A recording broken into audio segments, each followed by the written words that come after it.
And welcome to another Talk at Google experience. If you're here in the audience, you've probably seen how amazing the restaurant is yourself down in the North Beach, Tony's Pizza Napoletana, as I feign my way through Italian. But we have the man himself here today. He's here to speak to us about his new book, The Pizza Bible, which is everything it says it is, the ultimate guide to the variety and diversity of pizzas throughout the world, with special advice for the home chef as well. Tony's Pizza is a San Francisco institution, a thing of pure legend, and he himself has won, I think, 11 international pizza awards, and then I guess they decided to be fair to the other people to elect him out of the competition. So he's a judge and emeritus now, I guess. But so without further ado, looks like we have some dough on the line. So please join me in welcoming Tony to Google. Thank you. Thank you. Thanks. Who is here first? Who is here first? I saw you. I'll give you one. Who else is here first? No, I don't know about that one. I'll give you one too. I go a couple. I don't know if he was. Anybody have a kid? Baby?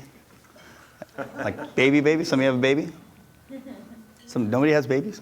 I just had a baby. Okay, I'm going to save it in case somebody. Well, where did the Pizza Bible originate from? How did it all happen? It really goes back to the beginning. Even we go further back. I grew up in Fremont, Italian, Portuguese, Spanish family. My mom cooked.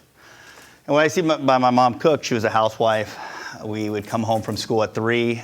My dad would come home at school, from work at 6. We'd watch my mom cook for 3 hours. That was my brother, Frank, and I watched my mom cook. We grew up on a farm. We had fresh produce. We had apricots, cherries, fava beans. I farmed. So being used to that, growing up around food was a staple in our household. Pizza, Friday nights. Uncle Joe's was a local place, independent guy. He was Italian. I was a little kid. My grandpa would bring me in. I'd get a double cheese. And I thought it was the greatest thing in the world.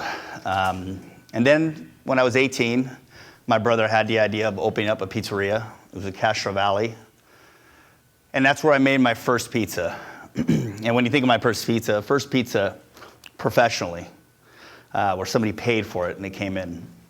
My brother taught me the basics. Get some flour on your dough, stretch it out. I thought it was the greatest thing, Here in front of you is this living organism that I wanted to make better. I wanted to figure it out. And I don't think we can always figure it out. It's something you want to master, but at the same time, you still want to respect. But at that time, I was trying to figure out what hasn't been done. When you're a young chef, you're a young pizzaiolo. That's a pizza maker in Italian. You're always trying to figure out what's never been done. What type of out-of-the-box pizzas you could do. And when you get older and you get wiser, sometimes some of the simplest things in life are the greatest things. So I was known for this pizza acrobat. This guy that threw it around, and when people used to come in, kids thought it was the greatest thing in the world. I got pretty good at it.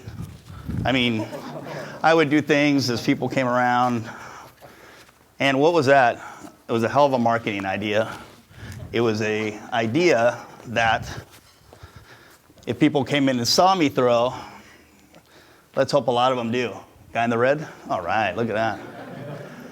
So kids came in, parents came in. When kids came in, they said, wow, what's he doing, Daddy?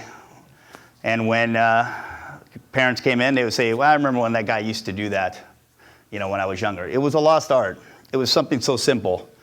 Yet, you're trying to manipulate it, do tricks to it, and it was fun. Well, I won in the 90s, and I think when I was introduced, I was banned from competing. I retired and competed. I was banned from Italy. I couldn't compete.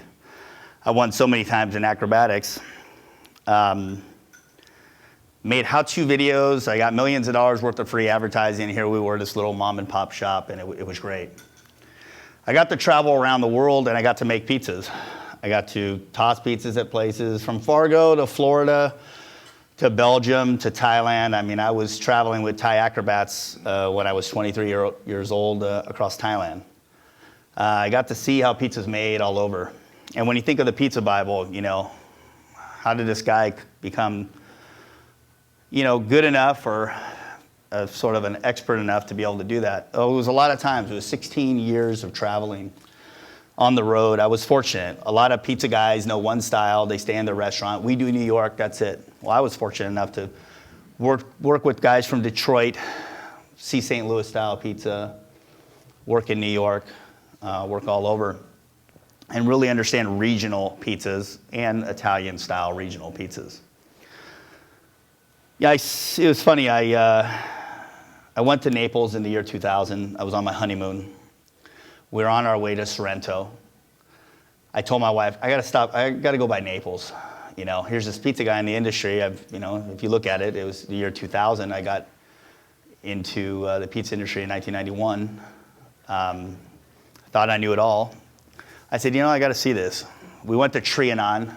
We were going on the train, got out, went to Trianon, and it's a pizzeria in Naples. There's Trianon, Don Michele, Di Matteo, Presidente. It's this circle of great pizzerias. I ordered a margherita. My wife ordered this pizza lasagna, it was like a combo pizza in Naples, is what you'd call it. And here was this pizza sitting in front of me that I didn't understand. I looked at it. It was a margherita. It's simple, but 900 degrees, 90 seconds. It was simple. It was basil, olive oil, sea salt.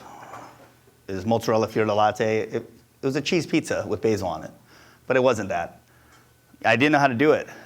I looked at it. I don't know how to make this. Here I'm this pizza guy, and whatever you want to call me, and I didn't really know how to do it. It was a realization of I knew nothing. I said to myself, I know nothing. And my wife's looking at me like, you're in that case. What are you talking about? I said, I don't know how to make this. This is something that was done 150 years ago, and here I'm this guy in this pizza industry, and I don't even know how to do it. Wasn't the thing like, I know how to play PlayStation, but I never, learned how to play Commodore or Atari. It was a little bit like that, but it was just this basic thing that was just such a craft, and it was amazing. So I had to reteach myself all over again. I had to do my own research. It was a lot of work. I saw the industry evolving. Back then in 2000, Neapolitan, coal, all that's kind of going on right now. Artisan pizza wasn't that big. I saw our industry going in that direction. It was crazy. I started the first team in the pizza industry from the U.S. pizza team into an elite team called the World Pizza Champions. We traveled around the world. I did a lot, but it was all kind of going towards the food category. Forget the acrobats, that's done. Let's focus on food. And there was a funny thing that happened right at that time at the Alameda County Fair. I do 30 shows. It was cooking and acrobatics. It was right kind of around 2000. The chef, Courtney Townsend, that was ahead of that. It was a hot day. It was 109 in Pleasanton. It was just really a mess. I got done doing my show. I was out of breath. I was tired. There was like 5 people in the audience. It was a Tuesday. It was a horrible day. It was just one of those days that nobody was at the fair. It was a 2 o'clock show. I was done. I was a mess. And Courtney went to me and said, you're doing it now, but I don't think anyone wants to see a 50-year-old on stage doing what you're doing. It was funny because Courtney was right, and there was a time in my life that I said, meaning you should focus on food. You're a great guy cooking, she told me later. You know how to do amazing things. Why don't you focus on the food? And she said that, and I got it. Some people would say, screw you, I'm done. I like to throw pizzas, and a lot of guys in our industry do. So I focused on food, and the Food Network came around. It was hot. There was one competition I won. I won a number on the Food Network, but the one I wanted to win was Best Pizza in the U.S. And if you guys have seen that show, it was a pizza called the Calitalia. That was a pinnacle moment in my career just because it's like, wow, I finally got something with food. And I was striving for that. Pizza schools were originating everywhere. They're all over Italy, France, just everywhere. In the U.S., there wasn't that many. I was this hot guy in the industry that 3 different schools wanted me to start their chapter in San Francisco or in California. I visited 3, and I saw one that I loved. I liked it because their book from the 80s to the 90s to that time was getting bigger and thicker and thicker. They progressed. And it wasn't just about making recipes. It was about the chemistry behind dough.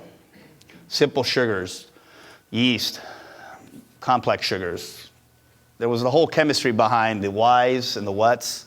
And when you're an owner, you're an operator, you're a home cook, you're a chef, you're trying to figure out, why did my dough blow up? Why did it go flat? Why didn't it brown correctly? Why is it not working? And when you're an owner, an operator, you want to try to figure those things out. So the chemistry behind dough, the chemistry behind cooking was at this school, and I liked that. And nobody else had that. It was considered one of the oldest schools in Italy. I went and got my master's from that school. And I was able to certify. So in the year 2005, I had a book that came out called Pizza. That was good. It's a good book. It did very, very well. But if you look at what pizza is to the Pizza Bible, it's the progression is pretty dynamic. But during that year, they said, hey, when are you going to open your school up, Tony? I said, well, Tony's Pizza Napoletana is not here yet because we opened in 2009. I was just leaving Paisanos, my brother, trying to figure out what I was going to do. I wanted to do a school. It was a lot going on, actually, for me in my life at that time. Nobody understood the model, Tony's Pizza Napoletana. Several ovens, every style, practically every style of pizza. How are you going to do it? How are you going to operate it? It's never going to work.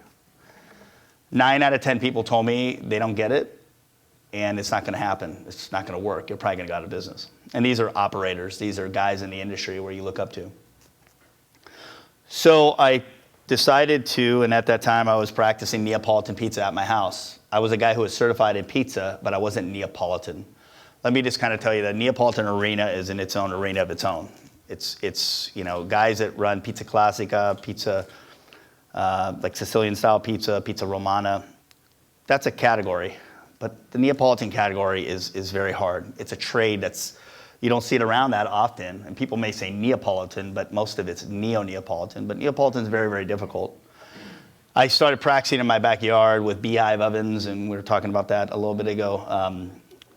I had ingredients sent to me to my house. I was working like a dog trying to figure out this craft on my own, from wood boxes to de-seeding San Marzano tomatoes to trying to figure out the best way I could make this pizza. I entered in 2007. I brought the first team from the US to Naples to compete, and I won that World Pizza Cup. It was probably a landmark win in the pizza industry. I was escorted out by police when I won that because they thought I was going to get stabbed or shot. It was a crazy moment of 2,000 people in this arena, most of them Pizzaiolos, and then there was this American table of 9 that police came to and said, like, don't get excited. And you're like, what? And then they call your name out, and you can't really get too excited. It was a surreal moment. It was a pinnacle moment in the career, my career, and in the industry. And after that win, I decided to find North Beach, San Francisco, and put Tony's Pizza Napoletana in the International School of Pizza there. And when you think of the Pizza Bible, that's where it all started, out of Tony's. 9 out of 10 people said I'd never make it. It was 2008, 2009, building, horrible economy. You're a young chef, go to the mission. I heard that so many times. I don't want to go to the mission. Oh, you're going to have a hard time doing it. Anytime somebody tells me I can't do it, or I don't get it, or why are you doing that, it's when you want to show them. And everybody said it. But doing it in North Beach, Little Italy, I got married across the street. I hung out there when I was 19 years old. You're Italian, I want to do it in North Beach. I love the mission, don't get me wrong, but is it easy in the mission for me to do it at that time? It was. Was it hard to try and do it in North Beach, where they considered that corner one of the worst corners at that time? Everybody was going under. It was 7 to 9 different places going under when I opened, and it was very, very tough. So the odds were against me. So we opened with 5 ovens. Now we have 7. We have coal, electric, wood, gas, rotating gas. We have practically every style of pizza other than Chicago, which I opened up a new concept called Capos. And it was groundbreaking. It was innovated. When you think of groundbreaking, Google is groundbreaking.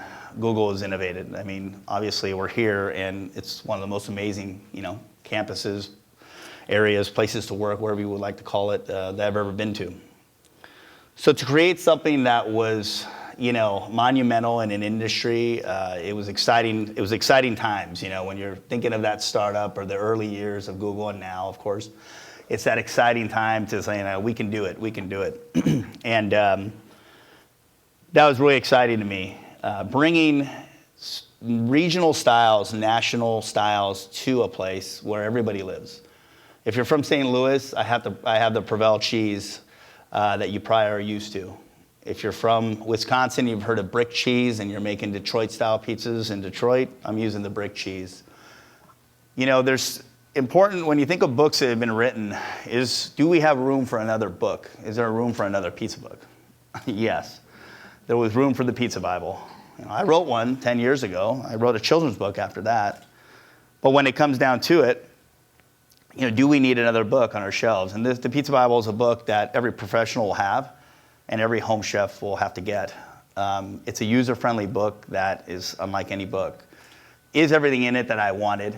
You know, did I get everything in it? Not everything got in it. It could have been a $100 book. Fortunately, we wanted to slot it correctly for a home user and a professional where it was, you know, affordable. 98% of everything that I wanted in that book was in that book. There's a few styles that were left out, and I left them out for reasons that I didn't really feel they were the greatest tasting styles out there. But when it comes to the Pizza Bible and when it comes to the styles, it's a book. Now, when you look at books, resources are so important. The resources in this are professional resources. You know, we tell you what to buy. All Trump's flour, that's good for New York style pizza.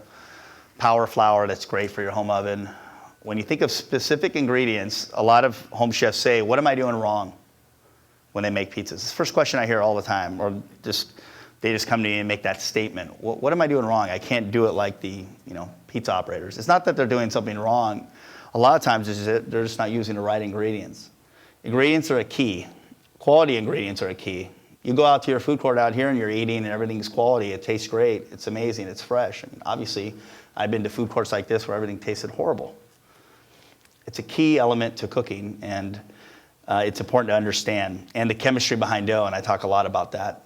Understanding salt and how it affects your dough, how your water is so important.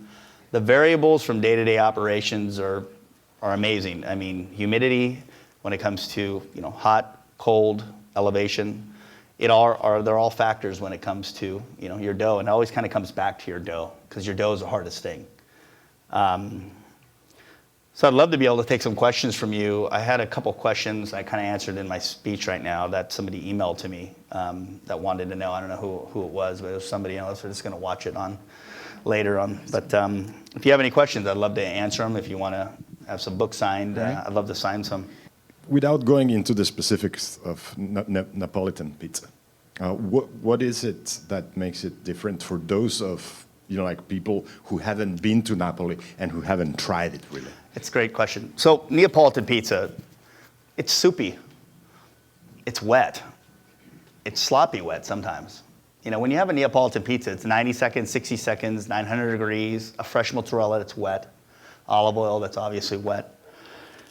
It's a pizza that, unfortunately, like it's a few good questions actually in one. It's sometimes what we grow up with in the U.S. It's you've been to places say New York style pizza, and there's nothing New York about it until a purist comes in or a traditionalist comes in and says, you know, this is New York, and then you're kind of battling out saying, well, I've been eating at this place for 5 years, and they call it New York, and you're like, well, they have the wrong oven, they have the wrong flour, the cheese is horrible, everything's wrong about it. So it's tough when you're in the U.S. There's a lot of places that call themselves Neapolitan pizza, and there's nothing Neapolitan about it. That's why I said the name Neapolitan. You know, places like A16 is Neapolitan. Una Pizza Napoletana is Neapolitan. Tony's Pizza Napoletana is Neapolitan. There's other pizzerias out there that aren't, and it could be.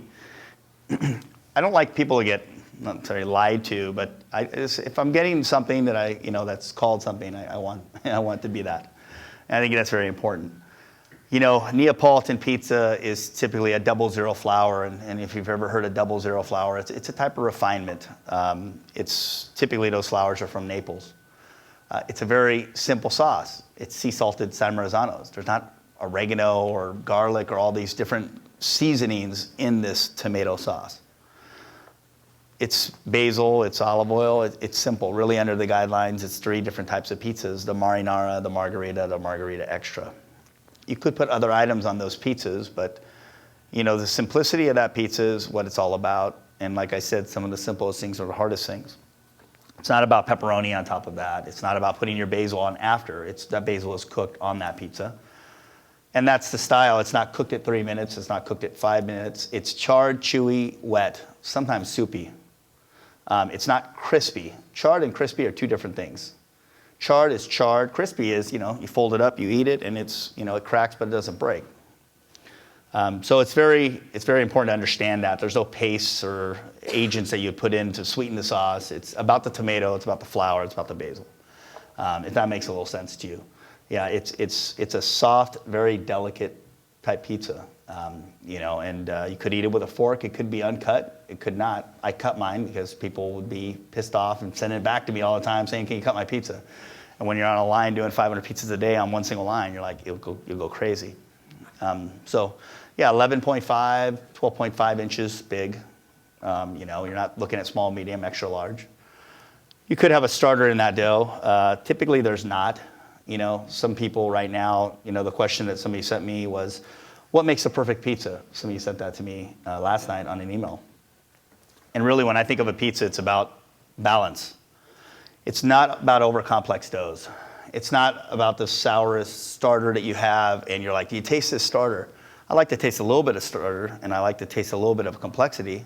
But when it comes to a pizza, if I'm using a great cheese or a great piece of basil or some really nice olive oil and a sea salt, I want to taste it and have it take you through a journey. I just don't want to have the back of my mouth tasting sour. And a lot of people are trying to achieve the most sour sourdough dough that they're trying to achieve. And really, when it comes to me, when cooking I don't like it over-seasoned or under, or over-salted or not. I like it to be about balance, and that's the key to great pizza.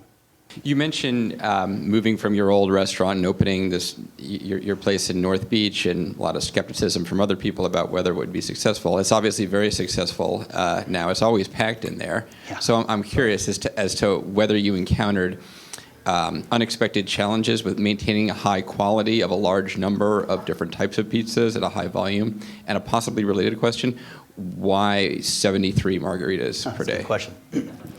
So 73, we'll start off. I won on St. Anthony Day, San Antonio Day. When I won that competition, before I won that competition, I was sitting with a bunch of Pizzaiolos, Neapolitans. I knocked over some wine at the table. It was for lunch. And I went to clean it up, and the guy grabbed my hand and said, don't. In Italy, if you spill it, rub it on your head, it'll give you good luck. You're going to win tonight. And they said, it's St. Anthony Day. It's your second birthday.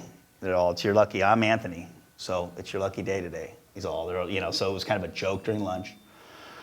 So that day is always on 6/13, June 13th. So I added a 6 and 1, kept 3. I was born in 73. And when we're out, we're out. And we run out every day. We could do 100 margaritas that day, but after we get to 73 and it's done with the San Felice, I still make it with this specific flour. I still keep it in wood boxes. It's that pizza that won. It's a little better, actually, than it was from that winning day.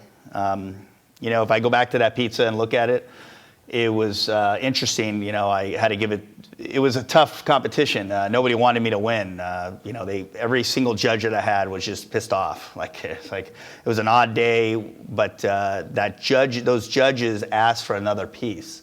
When you judge a competition, I've judged a few different world competitions. You're done eating. You're a mess. You feel horrible. You never ask, hey, can I get another slice? You never do that. So they asked for another slice, so the team had one slice to split for all of us. We had one piece that day. That was one of the best pizzas I ever made in my life. We ate it. We said, okay, it's good. We said to ourselves, is it the winner? We said, we don't know. The politics in pizza, we didn't go in thinking we were going to win. Trust me. Maybe a third, it'd be great, but it's our first time. It was one of those. So it's really interesting. When it comes to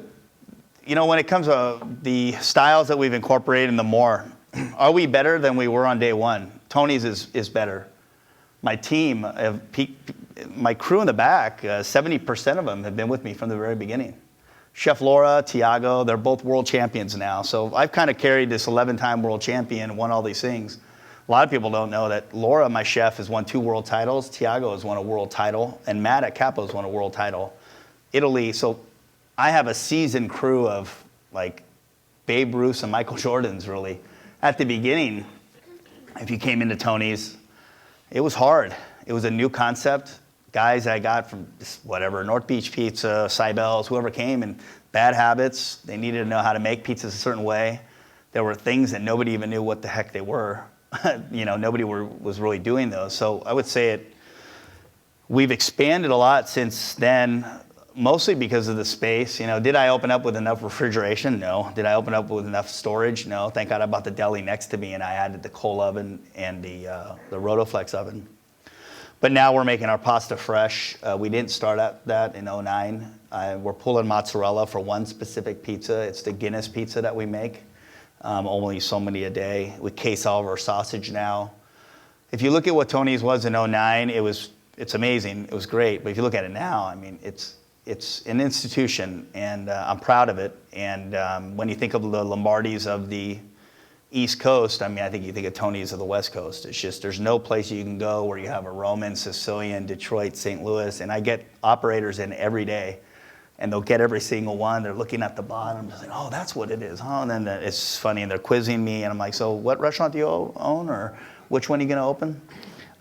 It's cool, and it's just great that it's in San Francisco, and it needed to be in North Beach. I love that neighborhood, and I still do. So yeah, I think it's better.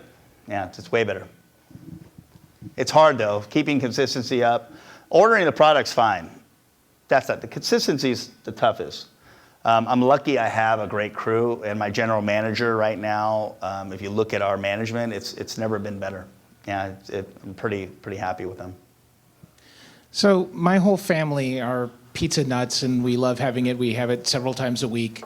Unfortunately, one of them was just diagnosed with celiacs. Mm-hmm. And I'm wondering if it's possible to make a really good pizza that is gluten-free. There is, and we make a great one. It's hard to make. It took me 2.5 years to come up with that recipe. Celiac, you hear it all the time. Well, why does everyone have like gluten-free allergies? What's going on?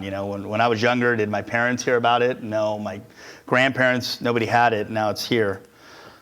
It's interesting to talk about that. It's not that we did something wrong, at least, or that we changed. It's that the grain has changed over the years. You're seeing a lot of ancient grains right now. You're seeing a lot of grains that are not complex. It's grains that were from 2,000 years ago.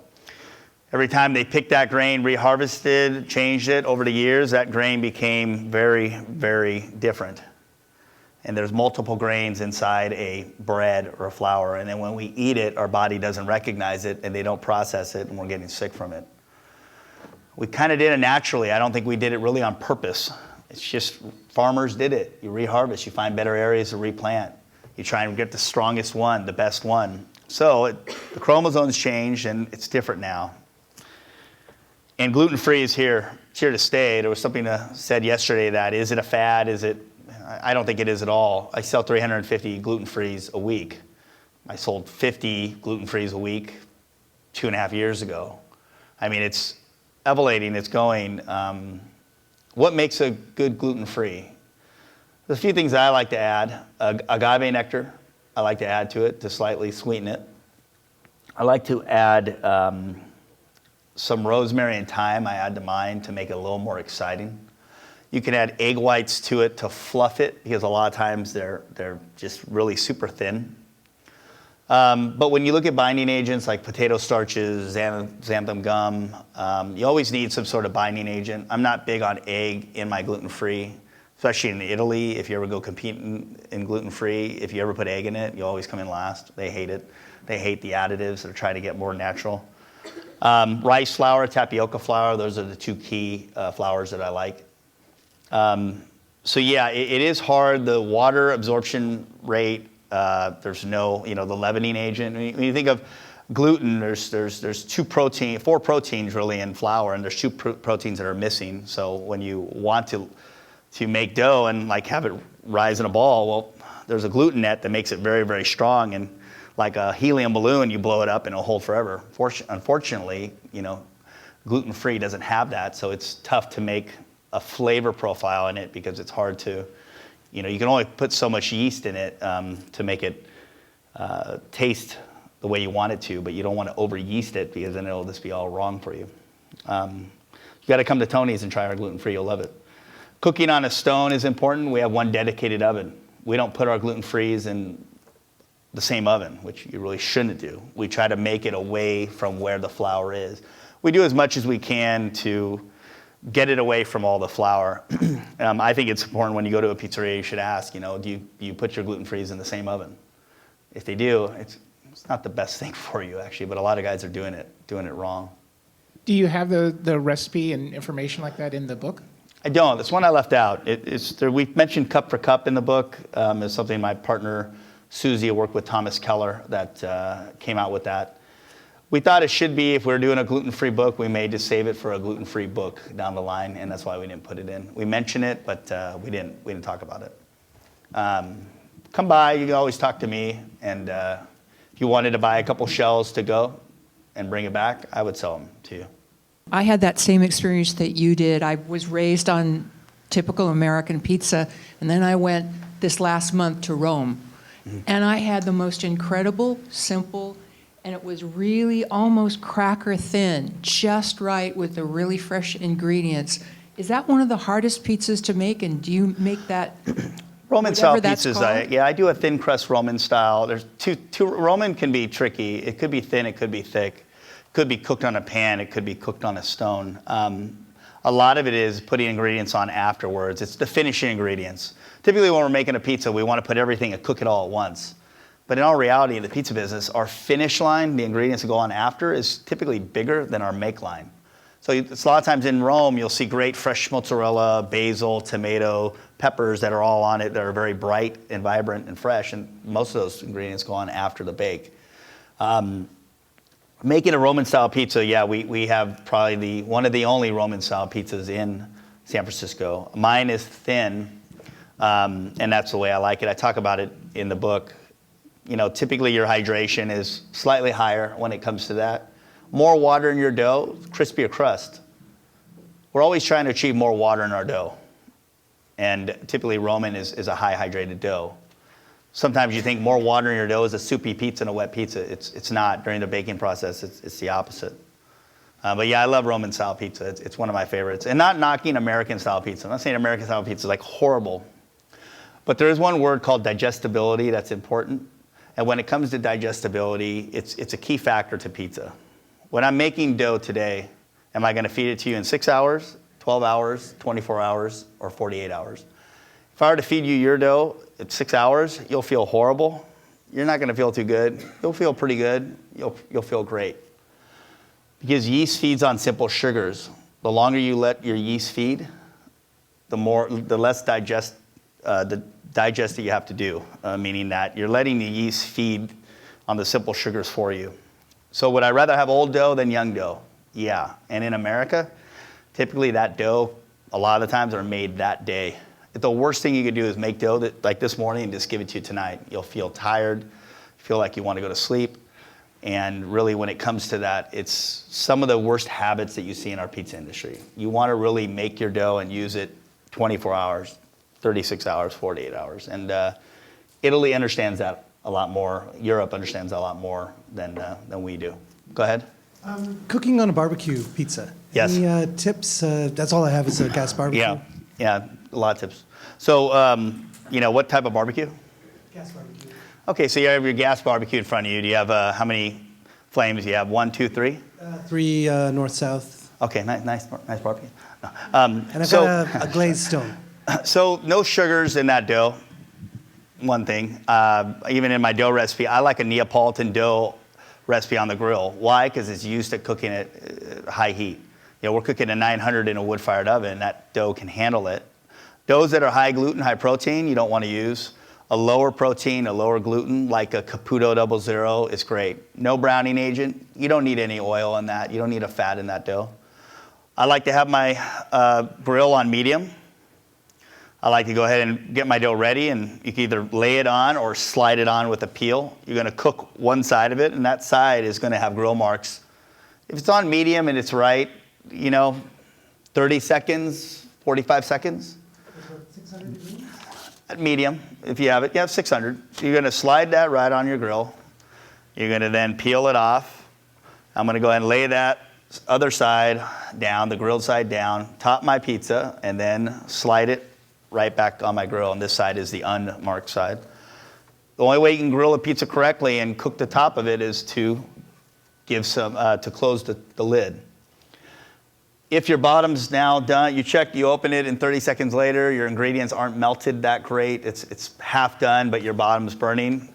Just get a pizza pan, a round pizza pan that you would see, a 12-inch pan, 14-inch pan. Put a little semolina on it, and just go ahead and put it right on that pan, and then close your lid. It'll save you about 2.5 minutes of burn time on that bottom. It's just the key of just doing it like that, flipping it over, topping it, putting it on, then checking it, and if it's burning, just put a pan under it. Does that make sense? It does. It's really easy. Grilling is probably the easiest when it comes to it. Just have some extra dough to play with.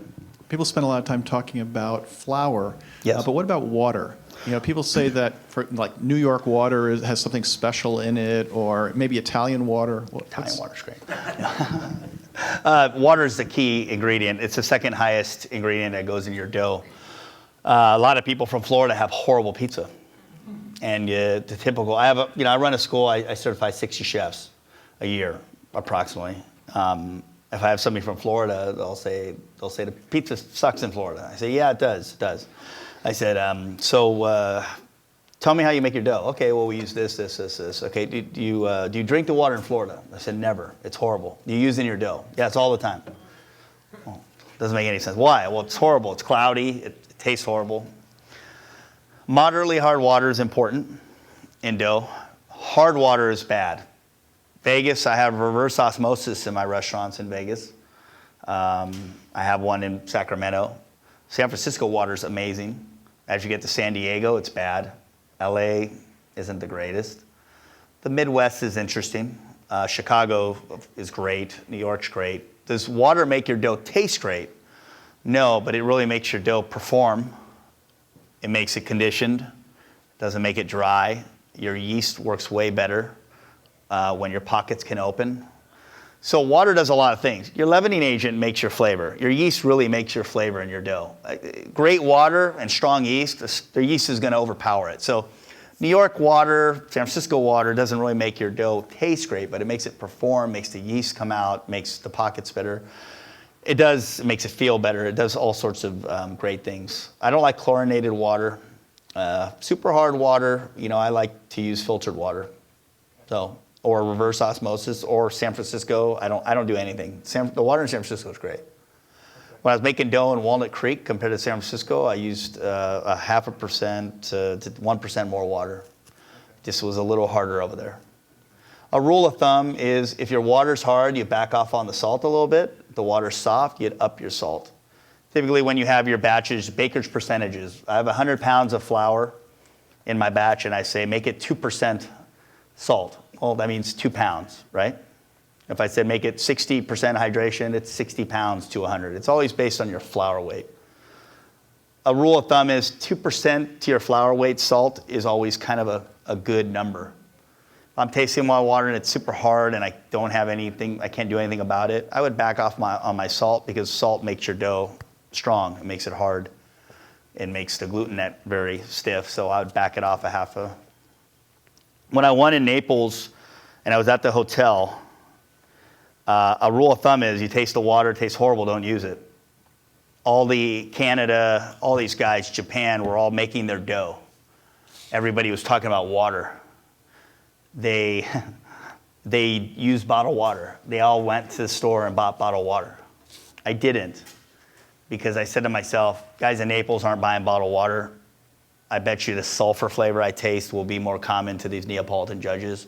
If I'm making a pizza that I really have Neapolitan judges and they kind of want to say this tastes like Naples dough, I actually did the opposite. It was probably the only time in my life I would never use that water. It just didn't taste right to me, but it tasted right to them. So I didn't tell all the other international people, but it was good. It's good. So I've done a lot of experimentation at home. Read Yes. the Jeff Arsano, super hydrated. 1995 website that scrolls forever, and just tried out a million things. I have a baking steel rather than a stone. Yeah. And I get as close to the broilers as I can, et cetera, et cetera. I was just wondering how close you think I can come to something that, I mean, everyone's standard's going to differ, something that feels like a fairly authentic Neapolitan pie, given that my temperature is going to be lower. So in a than home I oven, how do I make, hope. how do I get close to it? Yeah, baking steels, broiler method, that's the key. Clean out cycle, right? You've probably done that. You can't have this here, but this is illegal. You can't do it, but you can try it. You can get a high heat on a clean out cycle. You don't want to do that. Don't break your oven. A broiler method, yes. We've learned a lot in cooking at home that all the ovens cycle off. All of them. Wolf, we had, during the experiments, we had Wolf and we had Viking. There's different cycles. So if you have an oven that's preheated too long, I had somebody say I had it preheated for 3.5 hours and it was too hot and it cycled off and it was cooking like as if it was at 400. So cycling, careful on your ovens, don't preheat it too long, but you definitely want to preheat it for at least an hour. The baking steels are great. Upper level broiler and a little bit of a sugar content to help it caramelize a little.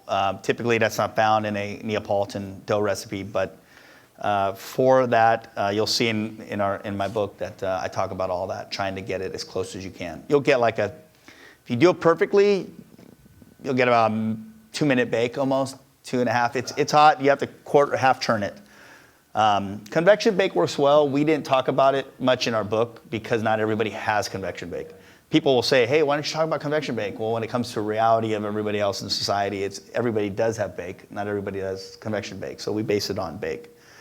Convection bake works well. It adds cuts off about 1 minute to 2 of your bake time, just because of the circulation of heat. So those help.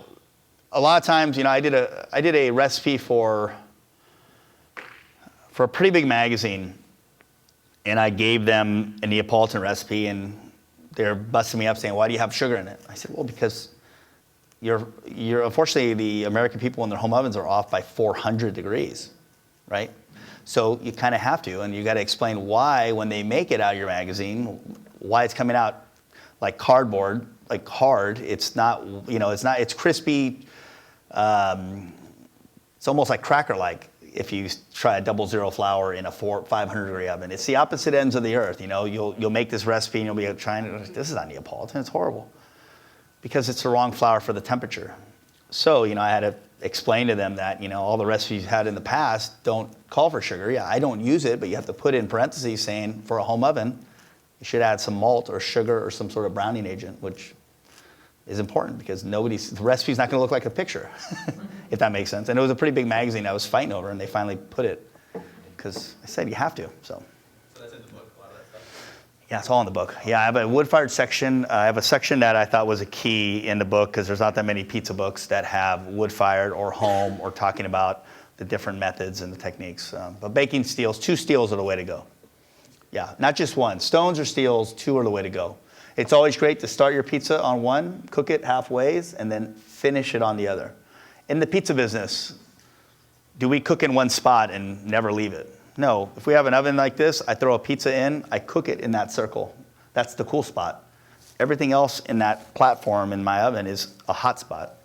When we finish cooking that pizza, do we move it to a hot spot and finish that bottom and take it out? So in a home oven, when you have one stone, am I able to finish it anywhere? You're not, because you don't have another secondary surface.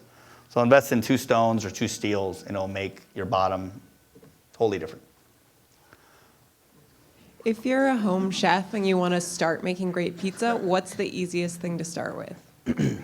What's the easiest thing to start with? Meaning, what should you buy? What should you invest in? Yeah, say you're just learning to cook great Just learning pizza. how. Some of the most important things. 2 steels will work great. You have to have an oven. I'm sorry. Flour is important. For a home oven, high gluten, high protein flour. When you look at, all-purpose flour, we don't use all-purpose flour typically. So let's just say you have King Arthur flour. If you're looking at Sir Lancelot, that's a flour that's better. It's a higher protein. Justo's higher Performer is a great flour that you can buy. You have to go invest in a high gluten, high protein flour.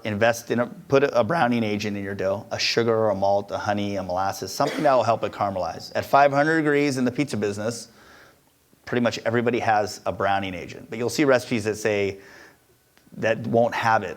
It's important. I have it in my book, and I talk a lot about it. Not using, making your dough mature overnight. Don't use it the same day. Using cold water, 80% cold water, 20% warm. Activate your yeast in warm water, but cool it down with cold water. Doing a slow rise method is important. Don't use all 104-degree water like you're making bread, and like a lot of books say. It's not what we do. We don't use hot water. We use cold and then some warm water to let it rise gradually. Those are some of the key components. Your flour, yeah, those are some key. Yeah. Making dough is easy. It's not too hard. Yeah, it's fun. Don't take it too seriously. There's some guys on the internet are crazy. They're like taking it so seriously. You can have fun with it still. All right, Tony, this is all too easy. I mean, we're speaking about making pizza on Earth, where we have plenty of oxygen and, great things, like to cook the pizza in. But I have friends at NASA, and I bet you they're probably thinking now, okay, so how are we going to make all this stuff in orbit or, on Mars, where, we have certain constraints, right? I mean, the energy budget is constrained. The temperature in the oven might be constrained. So how do we how do we go about, doing a space pizza? Well, you probably flash frozen process, right? Or like space cake or something? No. So you want to know how do we make pizza in space? Okay, or do you? The closest thing. Do you think they're going to watch this? You're going to tell them to watch it? Okay. Oh, okay. If they can, I think if they can get in a spaceship, to Mars, I think they can figure that out, right? I don't think they. I mean, that's one thing, right? I mean, but yeah, I'm pretty much like there's probably a lot of preservatives in it, right? There's probably a lot of dough conditioners, L-cysteine, things to make the dough not go bad, and then a lot of probably horrible things to eat. They'll survive for many years, right? So you've got in your North Beach restaurant a lot of varieties of toppings, a lot of different flavors, and you rotate through. Sometimes some will retire, and you'll bring new ones. So I'm wondering if you have a particular favorite, and if there was one combination that you thought was going to work out, but really, really didn't. Yeah, I mean, I always say that's like asking who's your favorite son, like asking a dad, which one's your favorite pizza? It's funny. Most of them have worked out, actually. I've retired some, but you have to do it. We will be changing our menu soon to, we do it seasonally. We do it twice a year, and then sometimes in the middle of that, we'll change it. We try and do a big run of 5,000 menus. But now you're going to see the Tony's menu changing, that we're going to have inserts now, more like a book that you can open so we can change it on a regular basis. When it comes to pizzas, what didn't work? I wouldn't put it on the menu if it didn't work. Did people not get it? I think we had, what was it one? The rhubarb and scotch pizza with scotch bonnet peppers. Kind of confusing, tricky. But that one, I don't know if everyone got, the rhubarb. San Francisco's not bad. My other restaurants, people don't get it. So I have 8 restaurants going on 12. I'm building several in Vegas right now. Everything starts at Tony's, and things don't work in Sacramento. Things great in Casino, I have one. Vegas, even though it's Vegas, it's still. So I don't have quail eggs and random items, guanciale on those other menus. The progressiveness of Tony's is pretty much starts there. And there's only a couple that haven't really worked. There's some that are hard to make, and my guys are like, "Are you kidding me?" I mean, 8-hour, pork. I mean, there's certain things that we do that are really, really hard for the kitchen, and that's probably the hard one. Right now, the Hang 10 pizza is my favorite. It's a Korean barbecue pizza. My friend Daniel Lee, who worked for me when I was at Paisanos, was a driver. His big Korean family, had Korean friends that had restaurants. I had a good galbi recipe from him. Little city meats, slices, these short ribs for me, paper thin. We have a 3-day marinade for that pizza. We have a bean curd that I get at a Korean store that only sells it. It's a great pizza, and we did a lot of pickling all year, and all the pickling is for the whole winter. So you'll see our pickled peppers and carrots on that, and it's only for 2 pizzas on the menu, and the Hang 10 pizza is really cool. That's a pizza that's way out of the box, and you're like, I don't know, man, Tony, you're nuts. I don't know if it's going to be good. It's one of the best pizzas you'll ever have. Yeah, that's great. Did you try that? No, Oh, yeah, it's not on anymore. It's not on. I took it off. I might bring it back. Throwback Thursdays now are all the retired pizzas that we're bringing back. So the Sopranos this week. There'll be some other ones coming up in the next weeks. But they're $13 pies, and they're, yeah, people have asked for them. If you're going to have a last meal, what would that last meal be? I've been asked that like 5 times. I feel like I'm going to die. And everyone wants to know what my exit strategy is. I can't stand it. I mean, I feel like I'm this guy who's 70 years old, and you say, so what's your exit strategy? I'm like, dude, I just like, I had to know. Like, it's funny. So what would I eat my last meal? I said a Romana. A couple times I said a Romana pizza because my Romanas are almost 3 feet long, and it's the first, your second, and your third course. So it's 3 courses in one. That was one. Who would be at the table would be my grandpa, my wife, my son. That would probably be, my parents, of course. My grandpa, growing up on the farm, my grandpa is a big part of my life. Of course, I haven't seen him forever. He's long gone now. That's why. But, I had a pretty awesome, there was another question of what was your best day of eating in your life. One was recently in New York. I went to if you ever follow me on Facebook, I had a marathon of eating. I had 20-something pizzas. I had to go to old friends, new guys, and I was kind of a mess. But I had to see, sometimes you just got to see what's going on. It's been a while since I really had a chance to do that in New York. Sometimes you're checking on what you're doing just to see, make sure you're doing it right. It's always cool to double check it and see it. And there was one day that I was eating a cannoli on Mulberry Street, walking down the street, it was in the rain, and I was saying I was like John Travolta eating this cannoli after I had like 7 pizzas that morning. It was one of those days that you just had. I was at Roberta's that day, Prince Street Pizza at Soho Square. I had all these pizzas that day that were really great. That was a great day for me. And another time we went to Italy, and my wife and I were traveling, and I got lost. I stumbled on to some place I could never find again. And we went into all of a sudden this town appeared, and we went to this restaurant, and it was like a 4-star restaurant in the middle of nowhere. I don't even get how they would even do that, but it was one of our best meals we ever had. I had a Florentine steak that came to your table, and it was just rare that went to medium rare on the table, and it was just sizzling, and everything came, and it was cool. It was one of those moments that was unexpected, but beautiful at the same time. Yeah. Is there hope for the mass market pizza industry? Meaning like frozen lines? Or frozen or improvements? Or I think there's a lot of improvement. I've worked on some frozen lines actually for 3 years. Everybody's doing the same thing. Well, why is frozen pizza always the same? It's kind of horrible. Well, there's only a few places that really manufacture it, and when you manufacture it on a big level on a line, it's hard to change anything on that line. It's a 24/7 line that everybody's kind of making these same pizzas because the lines are all the same. It's important to find a warehouse or somebody that could have a line that can adapt or can add this or do this and do that. And that's what will make a pizza different and better than those. Preservatives, there's a lot of extra excess in dough that I hate. When it comes to frozen pizza, I hate dough conditioners. There's one thing that if you look on the box, there's a dough conditioner on the dough or L-cysteine and stuff like that. I can't stand it. And you're able to make a great frozen line without that. Yeah, there's hope. Maybe you'll see Tony's Pizza. Well, not Tony. There's already Tony's Pizza. You got to think Tony G's Pizza. Maybe frozen line coming out. Be good. Cool.